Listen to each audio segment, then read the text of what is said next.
I don't remember what I was saying.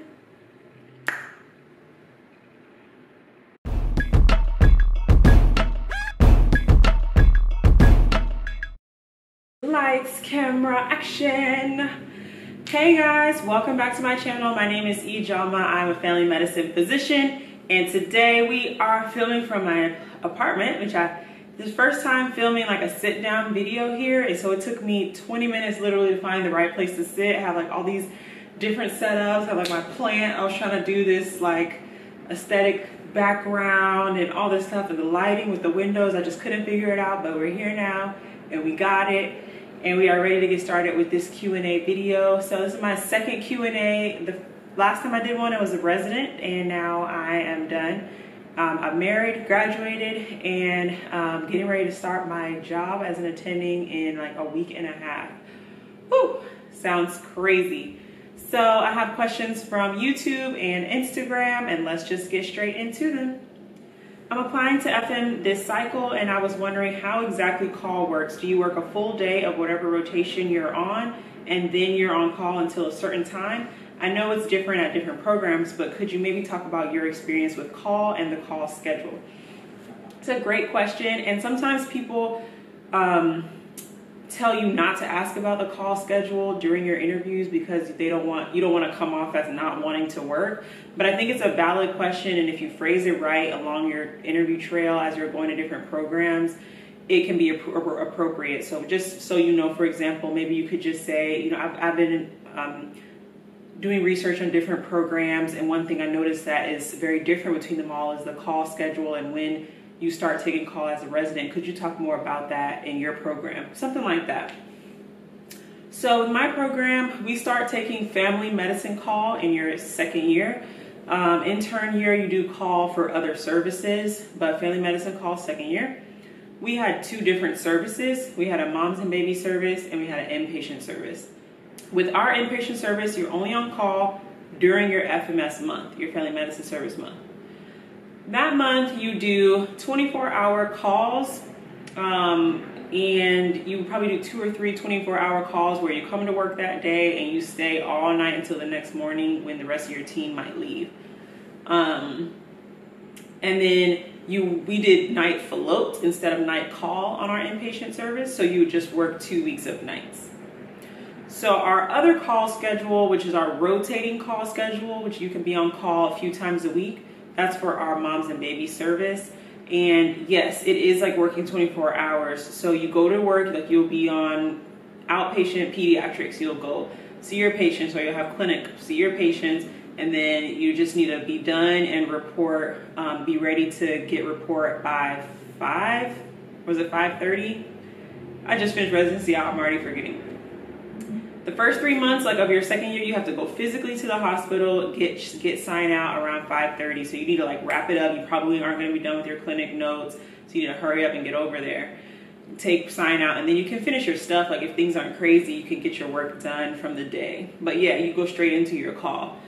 After a few months at my program, it turned into home call. So then you could just, wherever you're at, you could just call the person who's on call and get sign out over the phone, and then toggle on your thing on your phone, and you're good. So then you'd only go to the hospital if you really had to, or if there was a sick patient or whatever.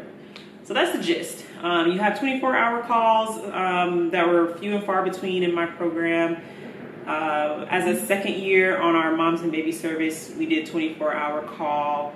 That was once every other month or once a month if you were unlucky. It just depended. It was random, but just depending. But you would get 24-hour call on a Saturday or a Sunday, and then the night call during the week, like I just explained. As a third year, no 24-hour call on your on the moms and baby service, and no Friday night call. So that was pretty sweet. I hope this isn't too intrusive, but my questions are, how do you guys manage finances in your marriage? And then the second question. So finances in marriage, everybody does it differently. It's a personal question, but it's not too intrusive because I can answer it however I want. So I do still appreciate the question. We have a financial planner who kind of help bring us on the same page. go over like what our income is going to be and how we're going to distribute our money. So we have a financial plan, so we're on the same page about that.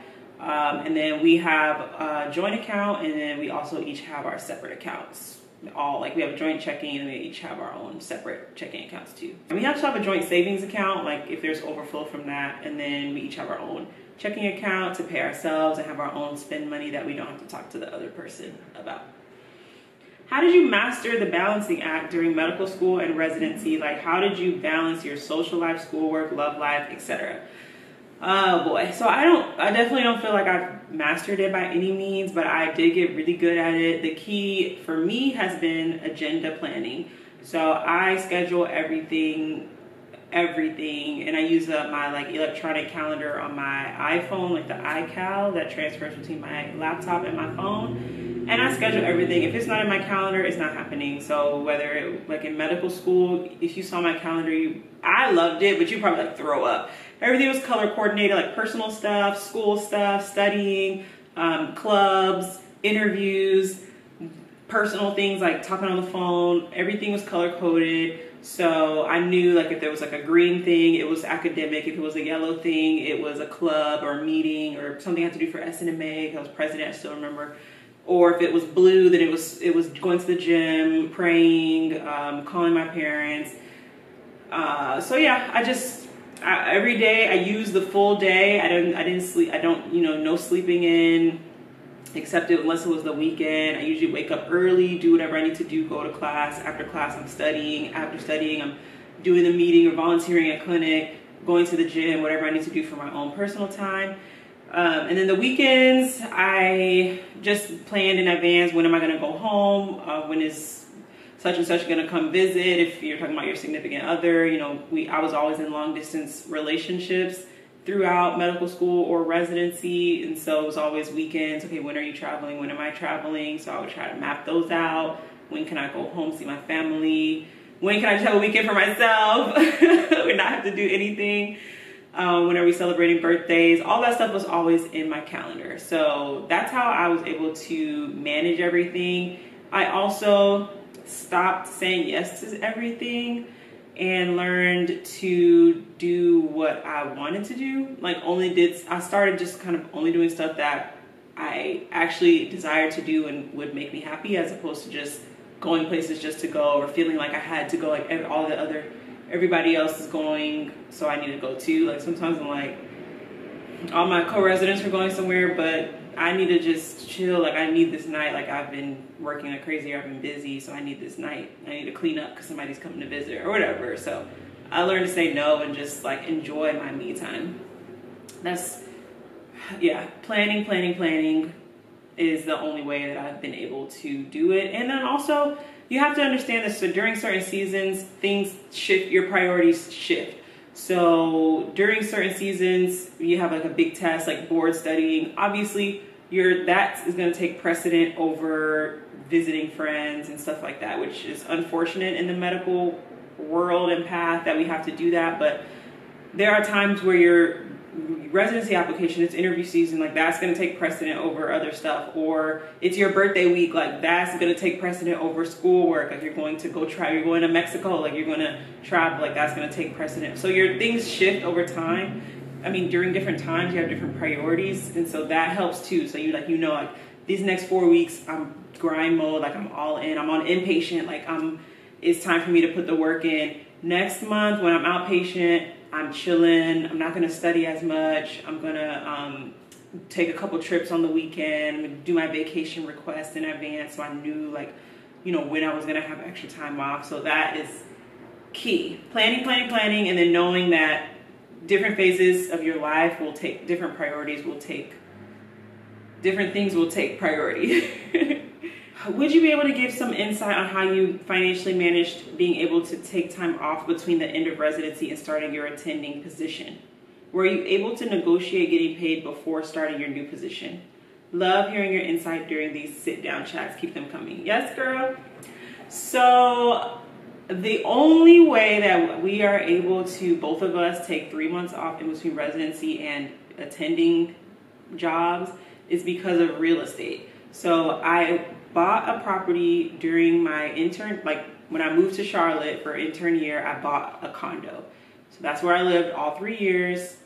It was 2019, and then I sold it in 2022. Everybody knows what happened in the middle of those years. So COVID happened. There was a huge supply-demand mismatch. Everything in housing inflated. Everything in the world inflated. Everything was inflated. So my property was sold probably for a lot more than it was worth. Like, it's only been 3 years. And so that is the money that we used to pay off some like wedding stuff that was outstanding and fund our life while in these last 3 months. So that's the way that we've been able to do it. I was not able to negotiate. I tried negotiating my bonus coming in sooner because there was a time, because like I said in my other video, I was negotiating my contract back in February. So back then I was already anticipating things getting tight with the wedding.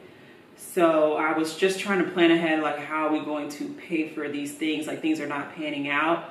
And I knew I had my place. I wasn't quite sure how much I would make from it, but I knew that would help. But I was also thinking about the bonus that I would get. So usually you get a sign-on bonus.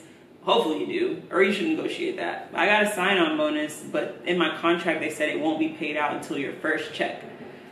So like, that's like 4 months from now, you know, from when I finished graduation. So I did negotiate that or request that it be sooner, but they said no. I don't know. Maybe somebody else has better luck. You can report back in the comments. How did you trust that it was God's will for you to be a physician? This is an excellent question because nowadays the truth is coming out. Being a doctor is not glamorous. It's not cute. It's not as noble as people thought it was. You are entering into a system that it feels like is designed to crush you and just suck out, you know, all of your energy to pay some other rich administrative person who isn't even doing all the work. So people are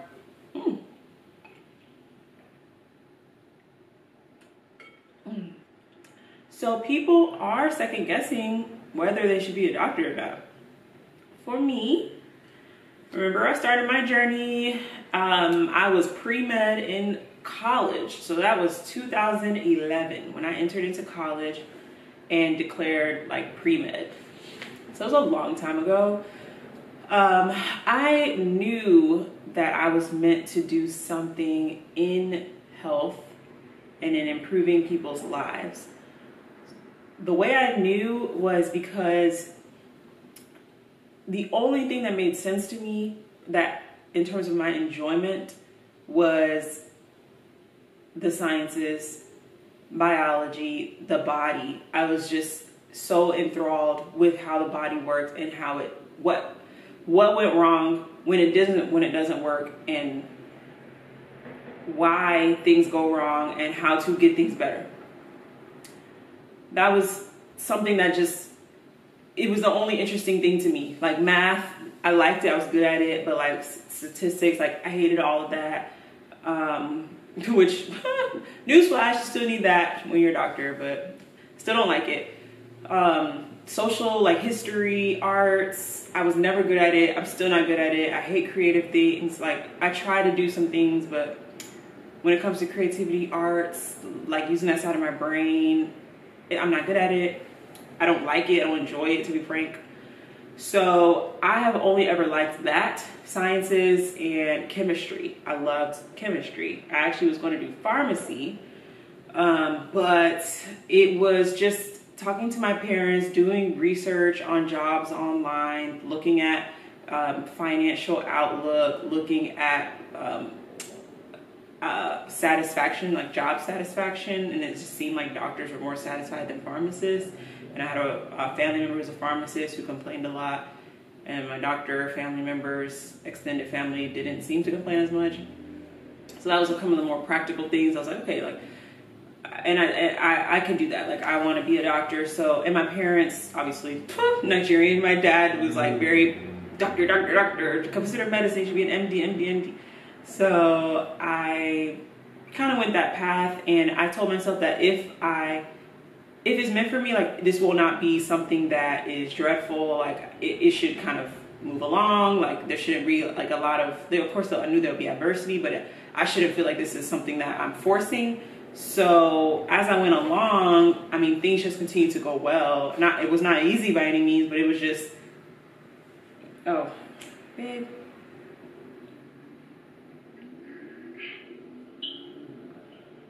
Hey, babe. Are you done?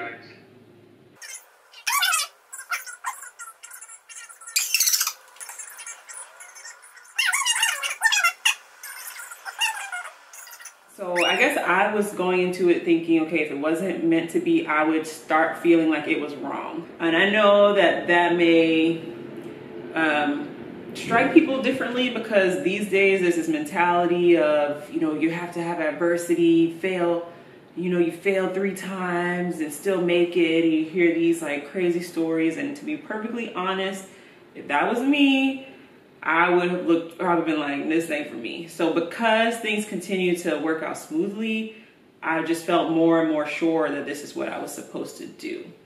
Now, like my husband will say different. You know, he is a like 4 medical grad, took 5 cycles to match, and, you know, stayed in medicine. So he may be a good person to ask, may have a different outlook. And when I was in medical school, when things started getting really tough,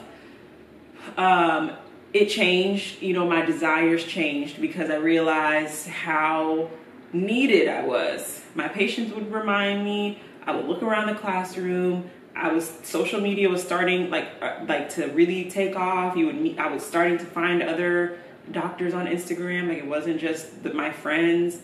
I was realizing how scant the landscape is for people who look like me, who are doctors.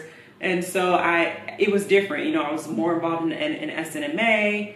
I was doing mentoring. So I had a different feeling, a different drive to do well. It was like, I need to make it, because I need to be able to show other people that it's possible, and I need to be that representation. So that changed. As I got into medical school, it became more of that, because at that point I didn't like what I was studying. I was annoyed all the time. It was a lot of hard work. The road stopped being simple. Like it was a lot of discouragement. And in that phase, it was like I was being so inspired by the people behind me and my patients. My patients, girl, like, you know, when you're a medical student, you like talk to patients. They're not mine, but just getting on that clinical side and seeing that, it just kept reinforcing that that's what I wanted to do. How did you decide on a practice for your first position post-residency? So this kind of goes into the previous video that I did and how I got my job.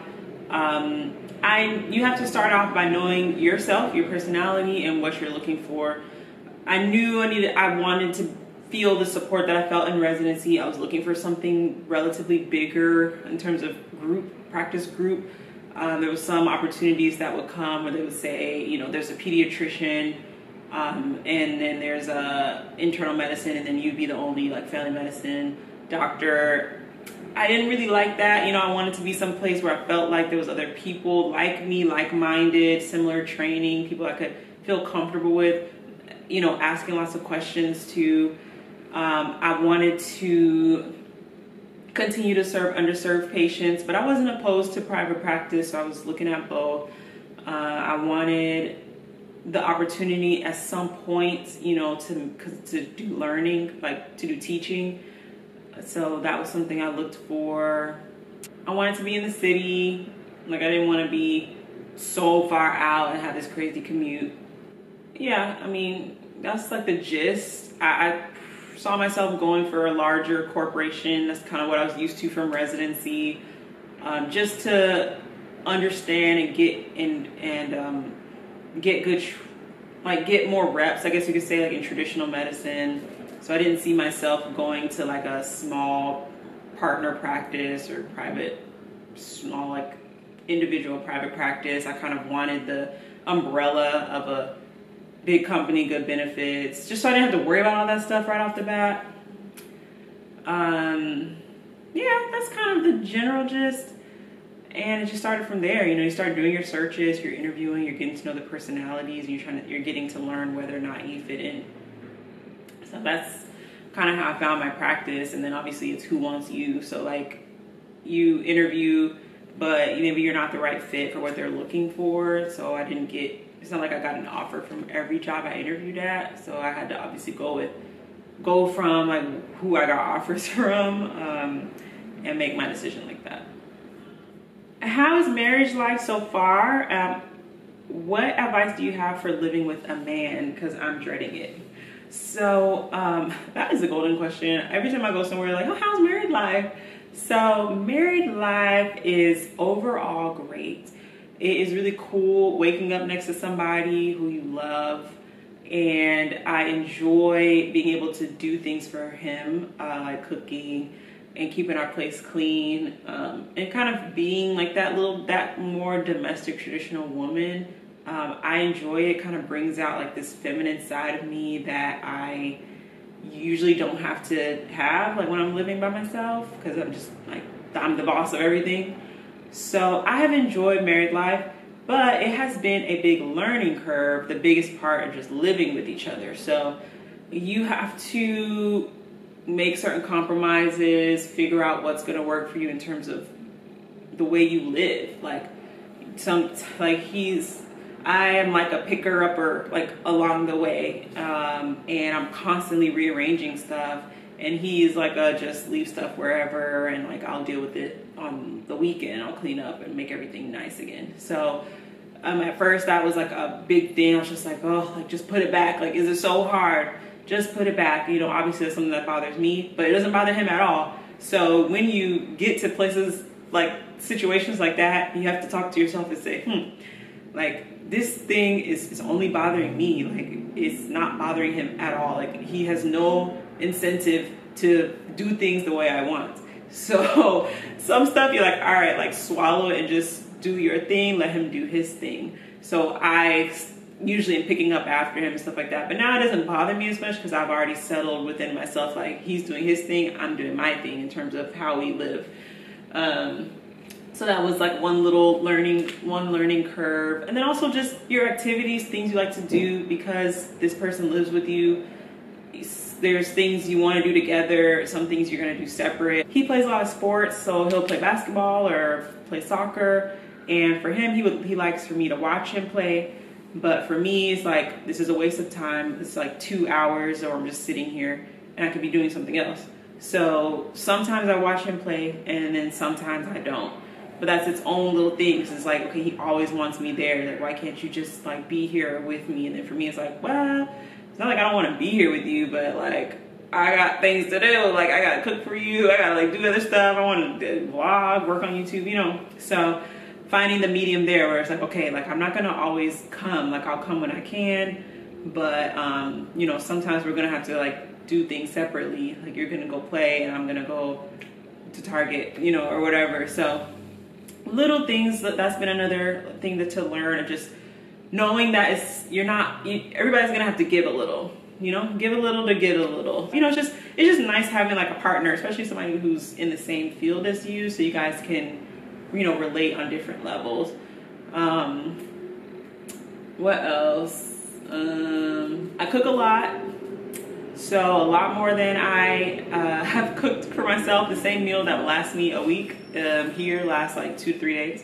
So that is its own learning curve. Like I feel like I cook more than ever, and I need to find more. You're like constantly like, oh my god, like just went through this, so like now I need more recipes, I guess you could say. Like I used to like run similar things in my head, and for a month I could, you know, have different meals, but now it's like the same meals that I would cook for like a month for me is like only running like 2 weeks, so a week and a half here. So I'm like, I need more variety. So I'm like trying to find like different recipes, and he's always feeling more African food, and sometimes I'm into like Nigerian food. Sometimes I just want like regular like American food or just other stuff. So that's another thing, just like what you're gonna eat, and then like I'll make stuff for him, make stuff for me. So cooking a lot, that's been a thing. I don't know how that's gonna be when I start working, because it takes a lot of energy and time to cook, and I don't know. I can do it now because we're not working, but I don't know what's gonna happen when we start working. So overall, married life is great. That's the gist of what I was trying to say. But what is going on? This thing was not trying to let me be great, but overall, married life is excellent. I love it. 10 out of 10 recommend. Obviously, a lot of great benefits physically, emotionally, having that support, having that constant person and partner to do things with, to be with, to share things with, to be transparent with, to be mad at, yeah, but also be happy with and celebrate with, and everything. Just chill, have movie nights, go out, get dressed up with, everything. You know, it's like kind of this personal person to do life with, and it's really wonderful and exciting, and I love it so far. So that's all the questions that I had. I hope you enjoyed this Q&A, and I'll probably do another one in the future after things kind of ramp up and life changes a little bit. Thank you so much for supporting my channel. Thanks for asking questions. Thanks for hanging out with me. I hope you enjoyed this video. I hope you enjoy the rest of your week, your month, your night, your morning, your day, wherever time that you're catching this. And I will see you guys in my next video. Bye.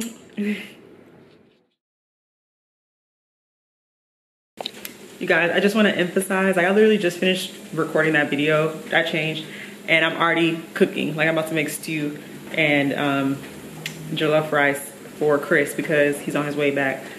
And he's actually doing this cool, it's like media day for his new job, private practice world. So they're doing headshots and video. They did this video thing or whatever. Anyway, that's where he is. So lots of time spent in the kitchen as a married woman, I will say. It's lovely. I enjoy cooking for him. I love that I'm able to do that. I believe that cooking for a man on such a regular basis as this should be husband privilege only.